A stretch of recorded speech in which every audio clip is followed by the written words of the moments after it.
刚刚看完那个墨西哥的表演，我们现在到林肯中心这儿了。这里今晚上还有一个表演，7点钟开始，刚刚停下车，现在是大概6点多。现在一到傍晚，天已经不热了。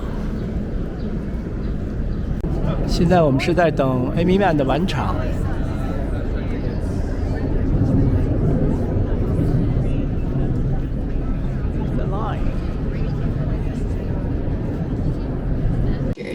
Thank you, teachers. Take a breath. Think of the community that makes you whole.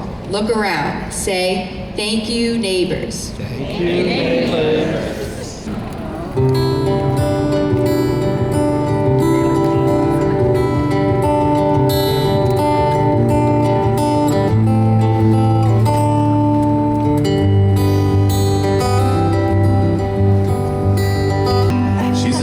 Secret from a pirate's chest. I will wear an ascot and a suit that has a vest. All eyes watching, no one's noticed me yet. I'll tell the secret if I speak. Get in, get out again, and no one gets hurt. I'm going to close my set in the traditional manner of my people by singing a song about furniture. This is called IKEA. Handful of Norsemen, IKEA, selling furniture for college kids and divorced men. Everyone has a home. Even better, Audible short form podcast, Straw into Gold, which is a really, really deep conversation with fellow artists about music and art and trauma. It's just fantastic. So let's welcome Aimee Mann.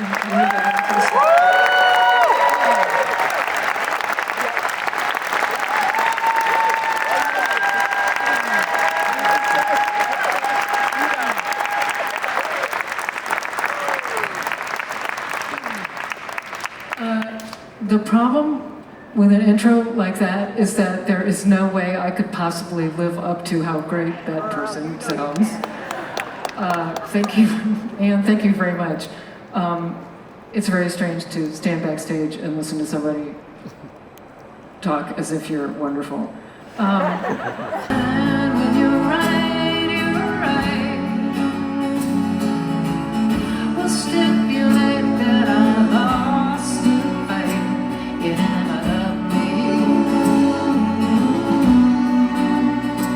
You never loved me.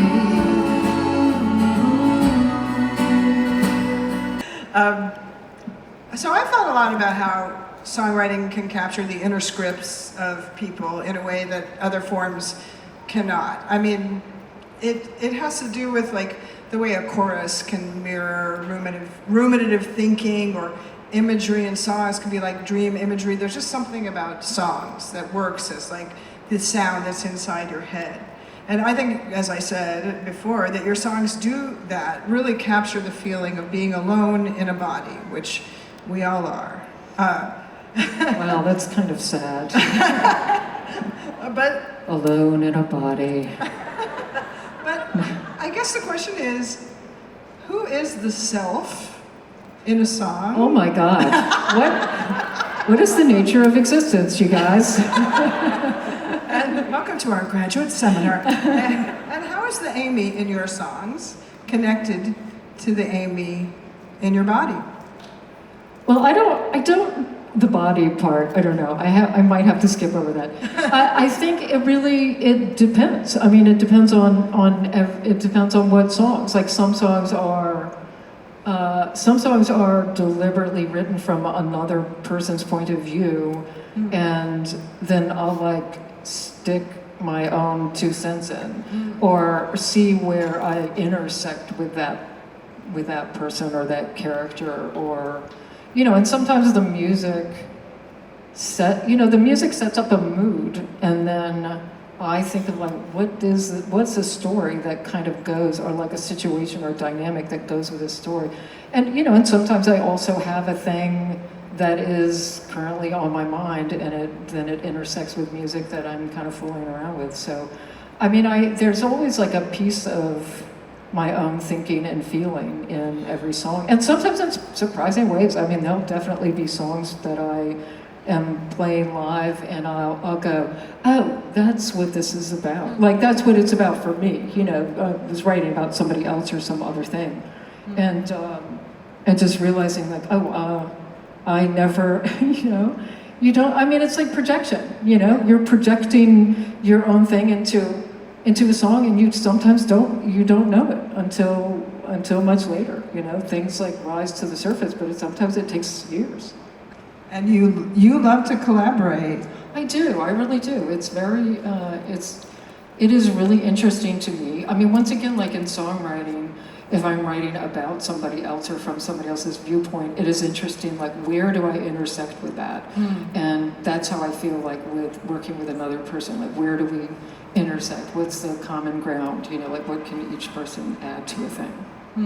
And speaking of getting inside other people's heads, I did want to ask you, like, the song Roller Coasters, for example, that could be autobiographical, but it feels like it's about a character. Yeah. And I wondered, and you've also, we'll hear some songs from your wonderful Girls of the Summer Hotel album tonight. A wonderful record. Actually, that got me to finally read Girl Interrupted. Your album did, so thank you for that. Interesting. Yeah. Amazing book. It is, for those of you who don't know, it's inspired by, would you say, an adaptation of, what's the relationship between that album and the book? Well, I was asked to, this is several years ago, I was asked to write music for, some producers wanted to do a stage production that was based on Girl Interrupted. And so I kind of just immediately got the book and started writing stuff, marking out passages of things I thought, were critical or, interesting characters, different characters had their own songs. And, I'm not really sure what the process is for that to come to fruition, but because I had written so many songs and was like, obviously I didn't think I would be singing them, but then, then I was like, well, I feel like I kind of want to make a record of these now. Yeah. All of the same that was yours.